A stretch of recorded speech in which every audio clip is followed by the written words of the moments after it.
आपको बिल्कुल ये लिखित ले लो कि मई के लगभग मई एंड में से 2026 में अमेरिका का राष्ट्रपति घुटनों पे आ जाएगा। ये ज्योतिषी गणना की भविष्यफल है, भविष्यवाणी है। और मैं तो यहाँ तक कहूँगा कि अपने देश के प्रधानमंत्री जी को भी, वो तो वैसे तो देखो उनके सलाहकार बहुत, लेकिन ज्योतिष गणना से इस समय उनको भी अमेरिका से धीरे धीरे कटअप करना चाहिए। अधिक मास जैसा मई 15 मई से खड़मास है, अधिक मास लग जाएगा।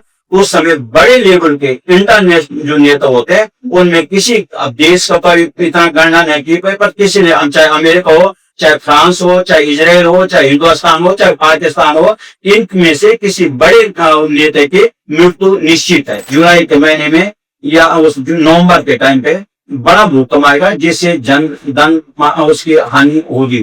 मंगल और शनि की जब युक्ति होती है, या मंगल और शनि जब आपने सामने हो, तो ये बम धमाके ये सब मंगल ग्रह की वजह से हो रहे हैं।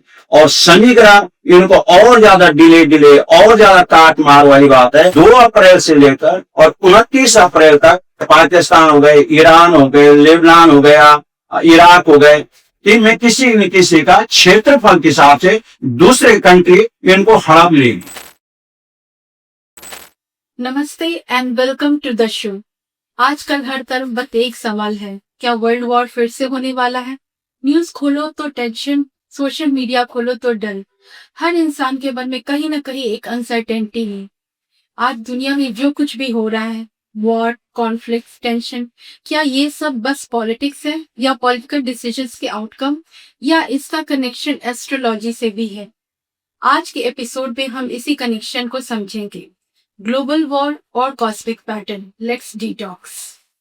आज हमारे साथ स्टूडियो में मौजूद है जाने माने ज्योतिषाचार्य पंडित परमानंद पैनिधि जी, जो उत्तरांचल ज्योतिष रत्न केंद्र के डायरेक्टर और चेयरमैन हैं, साथ ही ऑनलाइन मैगजीन ज्योतिष दीपमाला के एडिटर भी।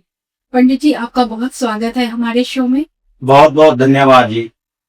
आज जो ग्लोबल लेवल पर कॉन्फ्लिक्ट्स बढ़ रहे हैं, जैसे अभी यूके, इजराइल और ईरान के बीच जो सिचुएशन है, क्या एस्ट्रोलॉजी में इसके संकेत पहले से दिख जाते हैं या ये सब अचानक होता है?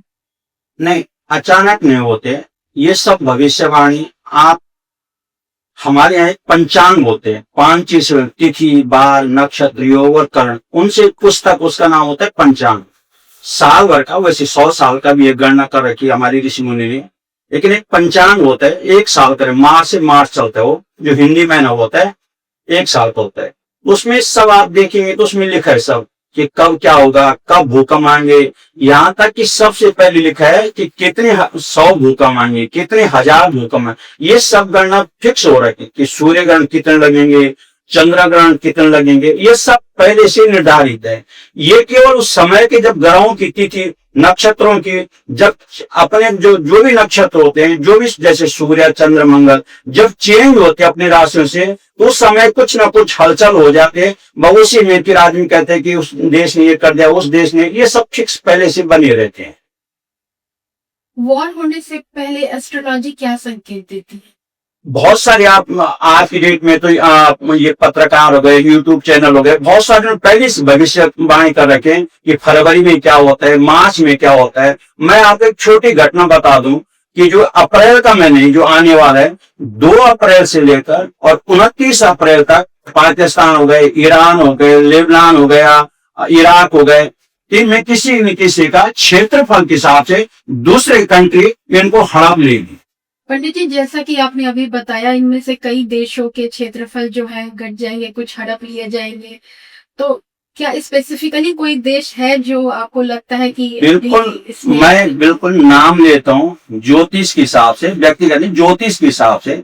आप पाकिस्तान नोट कर लो, पाकिस्तान हो गए, इराक हो गया, सऊदी हो गया, आपके तुर्की हो गया, लेबनान हो गया, हूती का जहां प्रभाव है जिन, उसमें इनमें से 4-5 कंट्री का, इनका जो क्षेत्रफल के हिसाब से हो सके कि नया प्रदेश में नए देश भी बन सकते हैं, लेकिन और ये निश्चित है ज्योतिष हिसाब से इन 5 देशों का क्षेत्रफल के हिसाब से इनके हिस्से कटेंगे, नए कंट्री भी बन सकते हैं। ये ज्योतिष गणना से ये अप्रैल में आपको 29 अप्रैल तक ये आपको कंफर्म पता चल जाएगा।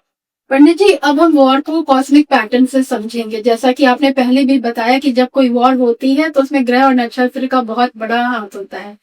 तो क्या जब ये वॉर सिचुएशन आती है तो ऐसे कौन से ग्रह हैं जो मतलब ऐसा कौन सा पैटर्न बनाती है? ये सब आप जब ज्योतिष की थोड़ा भविष्य आप वो देखेंगे तो मंगल ग्रह खून खराबा, अग्निकांड, भया, ये सब मंगल ग्रह के अधीन है। और जो लड़ाई झगड़ा काट मार, मंगल और शनि का, जब मंगल और शनि आमने सामने ये दोनों ग्रह आते हैं, ये इनकी युक्ति होती है, गोचर एक गोचर होता है। आपने अधिकांश ज्योतिषी के पास गए तो कहते हैं कि हमारी पत्री देखो, तो कुंडली देखते हैं, उसमें लिखा रहता है कुंडली लगन पत्रिका। लेकिन जब ज्योतिष देखते हैं तो ज्योतिष पहले आपको गोचर में आपके ग्रहों को रख लेता है कि गोचर हिसाब से इस समय कौन सा ग्रह कहाँ पे, कौन सा ग्रह कहाँ पे, वो अपने दिमाग में आपको बताता नहीं, ये पहले अपने दिमाग में सोच लेता है। तो ऐसे आजकल क्या है, मंगल और शनि की जब युक्ति होती है, या मंगल और शनि जब आपने सामने हो, तो ये बम धमाके ये सब मंगल ग्रह की वजह से हो रहे हैं। और शनि ग्रह इनको और ज्यादा डिले और ज्यादा काट मार वाली बात है। तो ये सब चीज होते हैं। और हमारे यहाँ तक तो यहाँ तक एक ग्रह अलग लेते हैं कि मेल ग्रह होते हैं, फीमेल ग्रह होते हैं, ऊंच नीच होते हैं, अस्त होते हैं। तो ये सब मंगल और शनि की वजह से, तो आप जब किसी ज्योतिषी पास या गोचर या टेलीविजन पे आप देखते हैं, ये मंगल या शनि जब आमने सामने ये इनकी युक्ति होते, तब इस प्रकार से भूकंप हो गए, आपका लड़ाई हो गई, झगड़ा हो गए, वार हो गया, खून काट मार, ये सब मंगल और शनि की युक्ति होने से या उनकी दृष्टि से ये सब ग्रह नक्षत्र, इसलिए ये कंडीशन आती है। मतलब मंगल और शनि जब जब आमने सामने होंगे तो ये योग बनेगा ही बनेगा। हाँ, ये निश्चित है। जब मंगल और शनि, जैसे आप बहुत सारे होते हैं, गज केसरी योग बन गए जी, गुरु पुष्य योग बन गए, मांगलिक योग बन गए, आपका उसमें दारिद्र योग बन गया। तो ये सब जब मंगल और शनि, आजकल आप देखिए मंगल और शनि के आमने सामने युक्ति जब भी गोचर भी होता है, तो ये तब इस प्रकार की घटना घटती है। तो ऐसा कौन सा उपाय करें कि ये मंगल और शनि आप तो मतलब आमने सामने आए ही ना? नहीं, ऐसे नहीं। तो ये तो ग्रह, ये तो जैसे मैं सुबह सूर्योदय हो गया तो 6 बजेगी 7 बजेगी, तो ये तो चलते रहते हैं। ये तो नक्षत्र है ना, ये तो रुकेंगे नहीं, इसमें हम कंट्रोल नहीं कर सकते। हाँ, केवल ये हो सकता है जैसे देशों की झगड़ा हो, जैसे बोलते हैं कि कोई ना कोई देश किसी न किसी देश की मध्यस्थ करा दे। ग्रह तो हमेशा चलते रहेंगे, इसमें तो कोई नहीं होता है। मैं कभी कहीं होगा, कभी कहीं होगा, कभी कहीं, ये चलता रहता है। ग्रह नक्षत्र रुकेंगे नहीं। तो मतलब जो होना है वो होकर ही रहेगा, हम इसे ऐसा मान लें। बिल्कुल, ये निश्चित है कि जैसा कि जिस समय जिस काम में होना है वो निश्चित है। इंसान या कंट्री, देश, कोई भी राष्ट्राध्यक्ष जब वार्तालाप होते हैं तो उसमें केवल शॉर्ट कर सकते हैं, कम कर सकते हैं। जैसे इस समय जैसे आपका ईरान का, अमेरिका, इजराइल का हो रहा, तो और देखो सब चीज सब जगह परेशानी हो रही है, कोई आगे नहीं आ रहा। तो इसका मतलब कि इस समय ग्रहों ने अपने नक्षत्र अपने चेंज करे, राशि चेंज के, जिसकी वजह से ये लगातार युद्ध हो रहा। तो क्या हिस्ट्री खुद को रिपीट भी करती है? जैसा इस बार जब महाकुंभ आया था तो हमें बताया गया था कि ये 144 साल के बाद आया है, सेम योग बने हैं। तो क्या यही चीज हम वॉर या क्राइसिस या कोई भी आपदा के लिए भी कह सकते हैं? नहीं, अभी तो ये वो कलयुग है। कलयुग में हमारे यहाँ शास्त्रों में लिखा है 4 युग हो गए। पहले सतयुग होता है, फिर त्रेता हो गया, फिर द्वापर हो गए, फिर कलयुग है।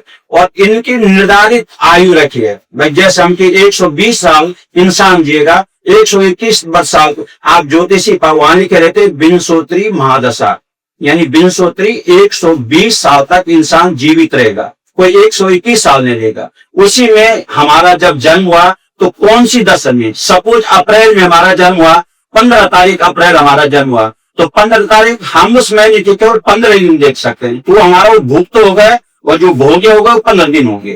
तो इसी प्रकार के कलयुग के भी 4,32,000 कलयुग की आयु है, और 4,32,000 कलयुग की आयु है। और धीरे धीरे भविष्य पुराण अगर आप देखेंगे, भविष्य पुराण पढ़ेंगे, भविष्य पुराण रखे, बहुत सारी मुस्लिम कंट्री ऐसे कि जो आपस में काट मार, इनकी जनसंख्या पूरे वर्ल्ड में कम होगी। ये भविष्य पुराण में निर्धारित है। तो ये तो फिक्स है कि कलयुग में जब लड़ाई झगड़ा ये निश्चित है, ये हो गए होगा। और कलयुग कंप्लीट होने के बाद फिर से सब, हाँ, जब कंप्लीट हो गए, अभी तो 4-5 हजार वर्ष व्यतीत हुए, 4,32,000 है, अभी तो 4-5 हजार वर्ष ही व्यतीत हुए। तो कलयुग में कला का युग, जिसमें लड़ाई, कल युग, कला मतलब कला, चाहे घर में हो, चाहे परिवार में हो, चाहे देश में हो, तो ये सब कला का युग है, तो इसीलिए इसका नाम कलयुग है। जैसी समाप्त हो जाएगा फिर सतयुग आ जाएगा। और आप संकल्प बोलते उसमें लिखा है अष्टाविंशतमी कलयुगी प्रथम चरणी, 27 दफे इस प्रकार की घटना होती, जो अभी आपने कहा ना कि इतिहास अपने को पुनरावृत्ति करते, तो ऐसे 27 दफे हो चुका है। ये 28 नंबर होने जा रहे हैं। संकल्प में आप जब आप पूजा कराते हैं अपने घर में, तो बोल देंगे अष्टाविंशते कलयुगे प्रथम चरणे जम्बू द्वीप, ये 7 द्वीप है, हम जम्बू द्वीप में रहते, तो इसमें कलयुग 27 बार ऐसा हो गया, पूरी पृथ्वी के बिल्कुल पानी पानी हो गए पृथ्वी में। ये ऐसी लड़ाई झगड़ा काट मार ये 27 दफे पहले हो चुके, ये 28 बार फिर हो रहा। पंडित जी, आपकी बातों से अब और बहुत कुछ समझ में आ रहा है। जैसा कि अभी आपने बोला कि कलयुग सिर्फ प्रथम चरण में है और देश दुनिया में इतनी तबाही मच रही है, आने वाले समय में इसका कितना भयानक रूप देखने को मिल सकता है। यहां तक लिखा है, भागवत शास्त्र में लिखा है कि जब इंसान को खा लेगा, अभी तो केवल जानवर को खा रहे हैं। अभी हम लोग जो देखते हैं, जो मीट मच्छी बोलते हैं ना, ये जानवर को खा रहे हैं। धीरे अभी बहुत सारे, जैसे चाइना की आप बात करो, वो बोलते हैं हम सांप भी खा लेते हैं, हम पक्षी भी खा लेते। हिंदुस्तान में तो कम से कम ये नहीं कि अभी भी मीट भी नहीं खाते हैं, सांप खा ले, चूहे खा ले, बिल्ली खा ले, बहुत कम होता है, चाइना में दिखाई देते हैं। लेकिन जब इंसान को खा देगा तो समझा कलयुग का लास्ट चरण है। तो जब ये घटना घटेगी तब ये कलयुग समाप्त होगा। फिर नए ये भी होकर रहे, ये होकर, ये शास्त्र, ये ऋषि मुनि ने ये गणना कर रखी है। जैसे गणना करेंगे, आज सोमवार आएगा, मंगल आएगा, आप कभी भी देखो, आप बोले आज से 10 साल बाद कब जन्माष्टमी आएगी, तो ये तो हमारे शास्त्रों में निर्धारित है, लिखा है। तो कलयुग भी ऐसी है, ये आएगा, 27 वर्ष हो गए, 28 वर्ष चला, उसके बाद उनको आगे 29, जब आप संकल्प में करेंगे अष्टाविंशति, तब 9विंशति बोलेंगे कि 29 वर्ष चला कलयुग, ये सब होगा। पंडित जी, क्या हर एक इंसान के अपनी कुंडली की तरह हर एक देश की भी अपनी कुंडली होती है? और अगर होती है तो ये हर एक नागरिक से या उस देश के नागरिक से कैसे जुड़ी होती है? ये तो देखो, जब कोई भी देश, जैसे हम कहते हैं कि हमारा देश 15 अगस्त 47 को आजाद हुआ, तो हर एक, जैसा अमेरिका इस समय, अमेरिका भी पहले अमेरिका नहीं था, सब ब्रिटिश के अधीन थे, सब अंग्रेज वहीं थे। तो अगर आप उसका अमेरिका का इतिहास देखें, जो ब्रिटिश में उस समय बदमाश लोग जिनको बोलते थे, वो सब उनको, जैसे हम बोलते काला पानी कर, हिंदुस्तान में जो बोलते थे कि जो ऐसा अंग्रेजों के विरुद्ध, उनको काला पानी, आज काला पानी आप अंडमान निकोबार हो गए, आप तो राज्य हो गए ना, तो पहले तो अंडमान निकोबार को बोलते काला पानी, जिसमें यहाँ कोई सजा हो गए उसको बोलते इसको फांसी मत दो, काला पानी आजीवन उसने वहां रहना। तो अमेरिका जो उसका इतिहास देखो, तो अमेरिका भी सेम ऐसी है। जो लोग पहले चोर डकैत गुंडागर्दी, वो सब ब्रिटिश ने क्या किया, वो उनके लिए अलग राज्य बना दिया, दोनों ने उसका नाम ही अलग दिया, अमेरिका कर दिया। आप इजराइल को देखो, इजराइल से 1 फरवरी या जनवरी 48 में आजाद हुआ, उससे पहले इजराइल नहीं था। आप ये इराक को देखो, इराक भी आपका 79 में अलग हुआ, पहले और कंट्री के साथ था वो। तो ये तो चेंज होते रहते हैं। तो ये ग्रह नक्षत्र प्रत्येक, अब जैसे अगर अमेरिका के आप देखिए कि अमेरिका के मेष राशि आ गए, तो मेष राशि आप पीछे से अगर उनका युद्ध देखो, मार्च अप्रैल फरवरी से उनका चला, और अमेरिका की शनि की 7.5 हो गए 30 मार्च 2025 से। मेष राशि अमेरिका की साथ अगर वैसे देखा जाए, नॉर्मल वाली बात है, तो मेष राशि आप मेष राशि हो गए, तो मेष राशि के ऊपर क्या है, शनि की 7.5 चल रही।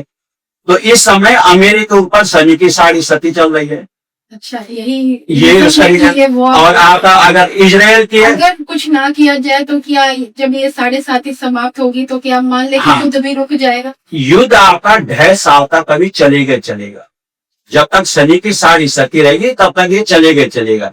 बीच में कम हो जाएगा, ज्यादा हो जाएगा। जैसे आपने क्या देखा, अभी रूस का देखा, यूक्रेन का देखा, चल समाप्त नहीं हुआ, उन्होंने युद्ध घोषित केवल वो कर रखा है कि ठीक हम कुछ दिन के लिए नहीं करेंगे।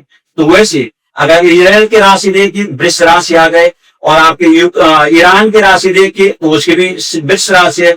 तो ये आपका निश्चित है कि अमेरिका को अपनी गलती को स्वीकार करनी पड़ेगी। पैसों के बल से वो कुछ भी कर दे, लेकिन जनमानस के हिसाब से अमेरिका में स्वयं विद्रोह हो जाएगा। जैसे कहते हैं या तो आदमी जब एक ही राशि होती है बहुत अच्छी पड़ती है, या तो झगड़ा होता है। धीरे धीरे कुवैत ने, आपने ईरान ने, आपने उसमें दुबई ने, उन्होंने उनकी नकल करी, तो वो तो आज आगे बढ़ रहे। और ईरान में देख रहे हैं आप क्या परिस्थिति हो गई। तो ये कट्टरपंथा की वजह से है उनकी, क्योंकि राशि वृष राशि का स्वामी शुक्र होता है। शुक्र लग्जरी चीज देता है, उनके पास इतना तेल के भंडार है, वो होते हैं कि कोई हमको किसी आवश्यकता है, हमारे पास पैसे है। और हमें आपको बिल्कुल ये लिखित ले लो कि मई के लगभग मई एंड में 2026 में अमेरिका का राष्ट्रपति घुटनों पे आ जाएगा। ये ज्योतिषी गणना की भविष्यवाणी है। मई तक हम इंतजार मई तक आप इंतजार। लेकिन जैसा कि आप बोल रहे हो कि जो ये वॉर चल रही है यूके, इजराइल और ईरान के बीच, तो अभी 2.5 साल तक कोई भी उम्मीद नहीं है कि इस वॉर को रोका जा सके। 2.5 साल तक होने के चांसेस हैं। केवल विराम ले सकते हैं, जैसे अल्प विराम होते हैं, कहते हैं कि हाँ हमने 10 दिन के लिए वो कर दिया। तो अमेरिका में अपने हथियार देखने के चक्कर में कभी किसी को उकसा देते हैं, कभी किसी को उकसा देते हैं। और ये मई में वो बिल्कुल झुकेगा। ईरान, इराक, ये जो कंट्री है, जैसे उसने लगा था कि इराक को झुका दिया था, तो ईरान ऐसा झुकने वाला नहीं है। वो कट्टर, उसकी वृष राशि है, उसके पास लग्जरी चीजें है। आप देखे ना, अमेरिका डरा देते हैं कि हमने ये कर दिया, वो कर दिया। आज तक इतना 29-30 दिन हो गए, ईरान तक ये नहीं बोला कि हाँ जी हमारे हथियार कम हो गए, हमारे कुछ हो गए। अगर अमेरिका इतने 40 आदमी मर जाते तो अमेरिका तभी घुटनों पे आ जाता है। तो पंडित जी, हमारे देश की कुंडली अब क्या कहती है? क्योंकि इस वॉर का इफेक्ट हमारे देश पे भी पड़ता है। बिल्कुल, तो हमारे काफी कठिनाइयों धीरे धीरे हिंदुस्तान को भी बिल्कुल ये आपको ये बता देते हैं कि जैसे 2.5 साल जब समाप्त होने वाले आएंगे तो हमारे देश में इराक की सहायता करेगा। हाँ, ईरान, इराक उसमें ये चलेगा। और भविष्य में अगर जैसे सऊदी अरब का पाकिस्तान के संधि है, तो अगर पाकिस्तान ने खुदा ना खास्ता कुछ घटना कर दी या युद्ध में वार कर दिया, तो ये निश्चित है कि भारत और पाकिस्तान का युद्ध भी होगा और कश्मीर हमेशा के लिए हमारे साथ हो जाएगा। ये हो गया तो बहुत अच्छी बात ये बिल्कुल होके रहेगा। तो अभी जो एलपीजी की समस्या हमारे देश में लगातार बढ़ रही है, इसका क्या समाधान? देखो, ये तो पूरे एक हमारे देश में नहीं, ये सब देशों में और लोगों से, हमारे देश में इसमें एलपीजी की जो समस्या है वो उतनी नहीं है। हाँ, जब युद्ध होता है, आप घर में देखो, अगर किसी का आपस में झगड़ा होगा, भाई बहनों का झगड़ा होगा, तो खाना थोड़ा लेट में बनेगा, थोड़ा जल्दी बनेगा। ये तो हर जगह होता है। इसकी समस्या अभी रहेगी, इसकी समस्या रहेगी ना। ये तो अभी इतना नहीं बोल सकते, पर अभी साल भर तक मान के चलो कि साल भर तक थोड़ा से कुछ ना कुछ। अब पेट्रोल, ये तो देखो, ये तो सब जग जाएगी, सब पार्टी भी देख रहे देश में कि चुनाव सिर पे है। जैसे पश्चिम बंगाल का चुनाव समाप्त हो जाएगा तो पेट्रोल बढ़ जाएगा, उसके रेट बढ़ जाएंगे।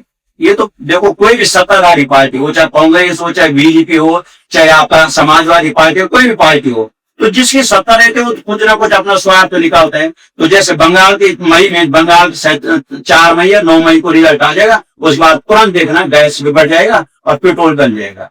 ये तो होने जो बड़े बड़े लीडर्स हैं जिनके डिसीजन से हमारे देश पे इम्पैक्ट पड़ता है, क्या उनकी पर्सनल कुंडली का भी इन्फ्लुएंस इन ग्लोबल सिचुएशन पे पड़ता है? हाँ, बिल्कुल हमारे देश पे पड़ता है। ये पड़ता है।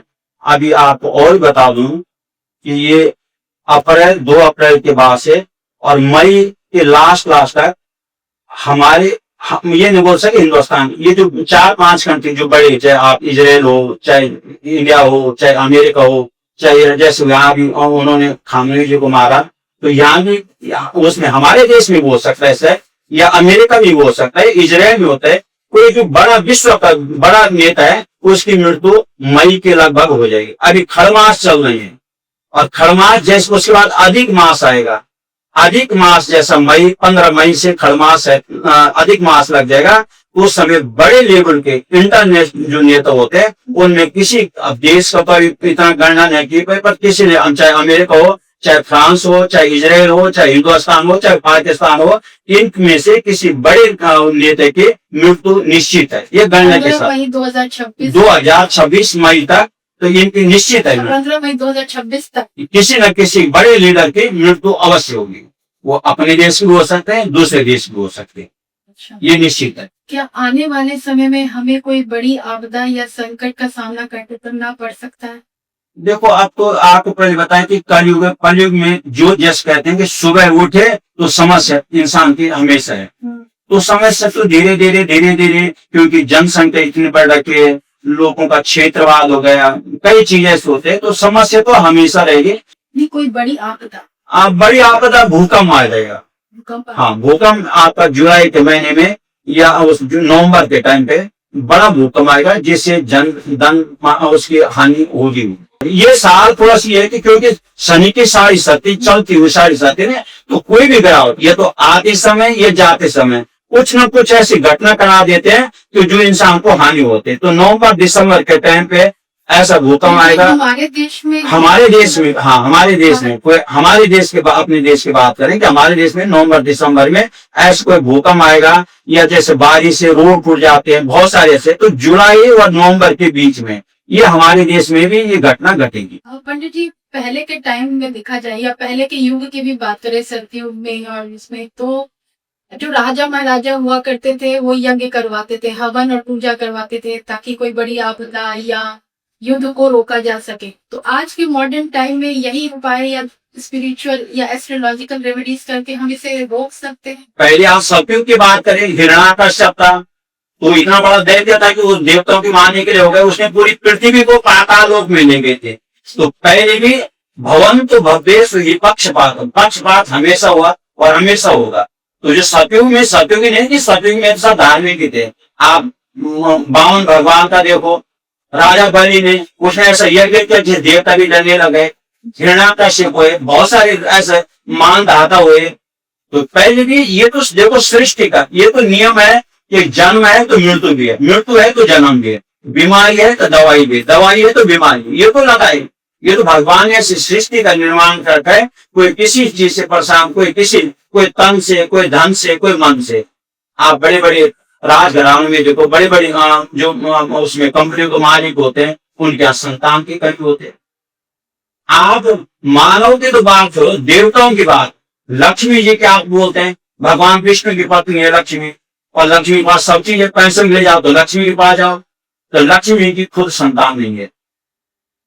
भगवान ने कहा कि ये लक्ष्मी आई तेरे को पुत्र दे, मैं तेरी 4 बच्चे दे दूं, तेरी लड़की दे दे, तो अपनी लड़की में दे देगी, सब चीज दे देगी, और उसके बाद पैसे नहीं बचेगा। उसने खुद गोद ले, उसमें दादा पुत्र बना रखे, गोद ले रखा है गणेश जी को। तो ये तो पहले से सृष्टि करना, पहले भी राक्षस देखे तो जब ऋषि मुनि को परेशान करते, तो सेम वही कंडीशन आज भी देश में कि जो अपोजिट पार्टी के हैं वो कहते हैं ये पार्टी ठीक नहीं है, जो अपोजिट देश है, जो धनाढ़ देश वो कहते हैं कि नहीं ये छोटे देशों को मारो, जो छोटे देश कहते हैं वो कहते हैं हमको आगे बढ़ने देते। तो लड़ाई तो सब अपनी इनकम की है ना, सब बिक्री के। ये बहुत सही कहा पंडित जी आपने। अंत में पंडित जी कोई मंत्र या महा उपाय जो हर किसी को फॉलो करना चाहिए for a better day and day? देखो सबसे बड़ा मंत्र है, वैसे तो जो मंत्र साहब लिखे कि कलयुग केवल नाम आधारा, सुमिर नर उतरऊ पार। भगवान का नाम लेते रहो, आप खाना बना रहे हैं, आप कहीं जा रहे हैं, ऑफिस जा रहे हैं, कुछ परमात्मा का ध्यान रखो, हरे राम राम राम हरे हरे, हरे कृष्ण या ओम नमो भगवती, या जिसको आप मानते हैं जिसको उसका रखो। कलयुग जब आया था, कलयुग में ये कहा कि मेरे भी केवल एक, सतयुग में आप देखते हैं थराणी ऋषि ने इतने 1000 वर्ष तप किया, अश्वमेध यज्ञ किया, हमने ये करा वो करा, लेकिन कलयुग की जब राजा परीक्षित जब कलयुग आया था, राजा परीक्षित ने कहा कि तेरे पास क्या गुण है। आप किसी को अपनी कंपनी में रखते हैं, किसी ऑफिस में रखते हैं, तो उसको बायोडाटा देखते हैं, भाई आपने क्या कर रखा है, आपकी क्या क्वालिटी है, आप कंपनी को कहाँ ले जाते हैं। तो वैसे राजा परीक्षित ने कलयुग की बोला कि कलयुग के ऐसी क्या क्वालिटी है कि मैं तेरे अपने राज्य में दो। तो उसने कहा कि मेरी एक क्वालिटी है, कलयुग केवल नाम आधार, कलयुग मेरा जो भगवान का नाम लेगा, कोई तपस्या करने की बात ही नहीं, कोई तपस्या करनी नहीं पड़ेगी, तो तब ये कलयुग आया। आज जो भी डिस्कशन हमने करी है और जिस कॉम्प्लेक्स टॉपिक को आपने इतने क्लैरिटी और सिंप्लिसिटी के साथ समझाया है, ये बहुत बड़ी बात है। हमारे स्टूडियो में आने के लिए आज आपका बहुत बहुत आभार। धन्यवाद। जो इनका चैनल है उसको जितने भी हमारी दर्शक है, ज्योतिष दीपमाला की जितने भी दर्शक है, इनके चैनल को सब आप सब्सक्राइब करें। हुई है सो जोई राम रची राखा। आज के डिस्कशन से एक चीज तो क्लियर है, संसार में जो कुछ भी होने वाला है वो होकर रहेगा, पर एस्ट्रोलॉजी के माध्यम से हम अपने आप को आने वाले संकट के लिए प्रिपेयर कर सकते हैं, अपने आप को मजबूत बना सकते हैं और यही नहीं उसकी दुष्परिणामों को भी कम कर सकते हैं। धन्यवाद।